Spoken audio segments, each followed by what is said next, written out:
पिछले साल से 5 दिन हम थोड़ा डिले हैं, पिछले साल से 5 दिन। जबकि आप देख रहे हो कि कंटेंट हमने आपको कितना डिटेल में जे एडवांस के लेवल तक, जे एडवांस के 70% सवाल आपको क्लास में कराए हैं। जेईई मेन के सारे सवाल मैंने आपको सॉल्व करके कराए हैं। कुछ होमवर्क दिए हैं, आपने उसको ट्राई किया, उसको किया है, तो लेवल ऑलरेडी बहुत अच्छा और बहुत हाई क्वालिटी का कंटेंट आपको मिल रहा है, ठीक है?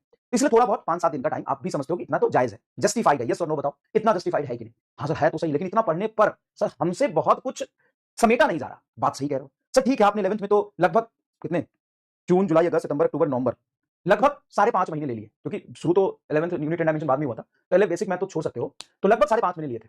ठीक है, अभी से साढ़े 3 महीने 12th के लिए बहुत आराम से उतना ही कंटेंट उसी लेवल पे ले जाके आपको पढ़ाएंगे, लेकिन थोड़ा-सा सेग्रीगेट करते हुए और पढ़ाएंगे, थोड़ा-सा सिस्टमैटिक ऐसा रखेंगे, सीक्वेंस में इस तरीके से रखेंगे, एकदम सिस्टमैटिक और सीक्वेंस वाइज आपको कराएंगे चीजें, ताकि सेग्रीगेट करके कराएंगे, ताकि बाद में उसको आप अच्छे से समेट सको।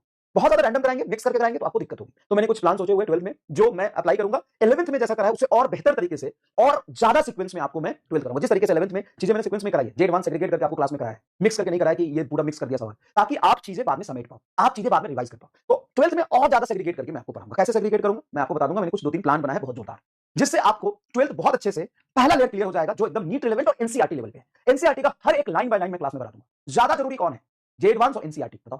तो एनसीईआरटी का सारा टॉपिक कवर होना चाहिए, क्योंकि कहीं से उठा के सवाल अगर नीट वाला अनएक्सपेक्टेड पूछता है तो एनसीईआरटी से पूछने के चांस ज्यादा है। तो एनसीईआरटी, नीट पीओक्यू, जेईई मेन पीओक्यू बहुत सिस्टमैटिक तरीके से आपको कराएंगे, और बीच में जे एडवांस का कुछ प्लान बनाया मैंने, उस तरीके से कराऊंगा ताकि आप समेट पाओ और सभी को इससे फायदा हो सके, सभी को इससे फायदा हो सके। ठीक है, चलिए हम आगे कैसे कैसे पढ़ेंगे 12th क्लास में, क्या क्या चैप्टर पढ़ना है। हालांकि आप जानते हो बहुत अच्छे से, लेकिन फिर भी एक रोड मैप आपको बता दूंगा ताकि चीजें क्लियर हो जाएगी। तो देखो, सबसे पहले आएगा बेटा इलेक्ट्रोस्टैट। क्या आएगा?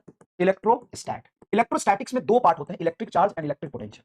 Electric charge and electric potential, electric potential and capacitance. ये वाला सेक्शन बहुत बड़ा है ना, पहले इसको हम करेंगे। अच्छा, जितने लोग बैकलॉग के साथ आए हैं वो जरा बता दें, कितने लोग बैकलॉग के साथ हैं? यस सर, बैकलॉग है, बैकलॉग है 2-3 चैप्टर का, बी 4-5 चैप्टर का बैकलॉग। भाई इनका जितना 4-5 चैप्टर का बैकलॉग है, भाई तू तो बस नीट रिलेवेंट पढ़ ले बबी से, सब चीजों को समेट। नो बैकलॉग, नो बैकलॉग, जल्दी से बता दो, 30 सेकंड का तुमको, 45 सेकंड का टाइम है, ठीक है? चलो, तो इलेक्ट्रोस्टैट में हम इलेक्ट्रिक चार्ज पढ़ेंगे, और फिर पढ़ेंगे इलेक्ट्रिक पोटेंशियल एंड कैपेसिटेंस, फिर पढ़ेंगे इलेक्ट्रिक पोटेंशियल एंड कैपेसिटेंस। उसके बाद हम पढ़ेंगे करंट इलेक्ट्रिसिटी, उसके बाद हमें पढ़ना है करंट इलेक्ट्रिसिटी, उसके बाद हमें पढ़ना है magnetic effect of current, MEC, उसके बाद पढ़ना है magnetism and matter, magnetism and matter. Magnetism and matter बहुत इंपॉर्टेंट चैप्टर है, इससे खूब सारे सवाल आते हैं, बड़ा छोटा चैप्टर है, बहुत बड़ा चैप्टर नहीं। एमईसी, एमईसी पढ़ने के बाद हम पढ़ेंगे इलेक्ट्रोमैग्नेटिक इंडक्शन, ईएमआई, उसके बाद हम लोग पढ़ेंगे एसी, उसके बाद हम लोग पढ़ेंगे ईएम वेव, ईएम वेव। तो आप देख सकते हो कितने चैप्टर हो गए। तो देखो 1 2 3 4 5 6 7 8, 8 चैप्टर होते हैं बेटा, 8 चैप्टर होते हैं, 8 चैप्टर। उसके बाद हम आएंगे ऑप्टिक्स पर।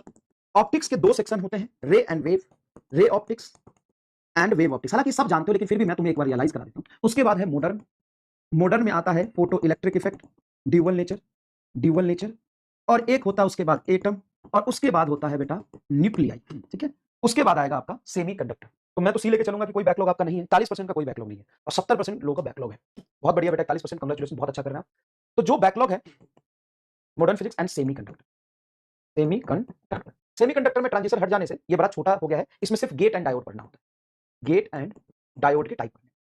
तो चाहो तो आप ये अपने फर्स्ट पेज पर आराम से बना सकते हो। इसको क्यों बना सकते हो? ताकि आपको पता हो कि हमें कितने चैप्टर किस तरीके से सीक्वेंस में करना है। 1 2 3 4 5 6 7 8 9 10 11 12 13 एंड 14 चैप्टर आपको करने हैं। हालांकि ये चैप्टर थोड़े छोटे छोटे, और लगभग लगभग अभी हम 20 फरवरी तक मान ले, तो हमारे पास टाइम है उधर 1 महीना, और दिसंबर जनवरी 2 महीना, दिसंबर जनवरी 2 महीना और 3 महीना, 3 महीने का टाइम। 3 महीने में ये हमें 14 चैप्टर कंप्लीट करने हैं। 3 महीने में वीक कितने होते हैं? तो वीक होते हैं 4 4 8 या 12 वीक, मतलब अच्छा कुछ छोटे कुछ बड़े चैप्टर भी हैं, तो उस हिसाब से हमें इसको लेके चलना है, और साथ में 11th का रिवीजन भी हमको करना है, उसके लिए भी हम बात करेंगे, ठीक है? अब यहाँ पे जिनके बैकलॉग है वो शुरू कर सकते हैं चैप्टर, कोई प्रॉब्लम नहीं है, आराम से शुरू कर सकते हैं, और आराम से शुरू कर सकते हैं, लेकिन 2-3 चीजें आप यहाँ पे कर लेंगे तो आपको बहुत फायदा होगा। सबसे पहला चीज, यहाँ पर शुरू करने के लिए आपको वेक्टर पढ़ा हुआ होना चाहिए और ग्रेविटेशन पढ़ा होना चाहिए। तो वेक्टर एंड ग्रेविटेशन 2 चीज पढ़ लोगे ना तो बेसिक चीजें हैं, अगर वो 2 कर लोगे तो फिर आगे पढ़ने में तुमको ज्यादा परेशानी, कष्ट नहीं आएगा। वेक्टर एंड ग्रेविटेशन अगर आपका किया हुआ है तो इसको करने में आपको एकदम मजा आ जाए।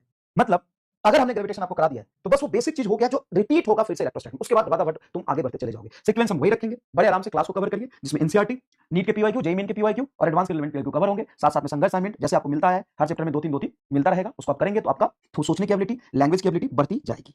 ठीक है, चलिए अब आइए हम शुरू करते हैं इलेक्ट्रो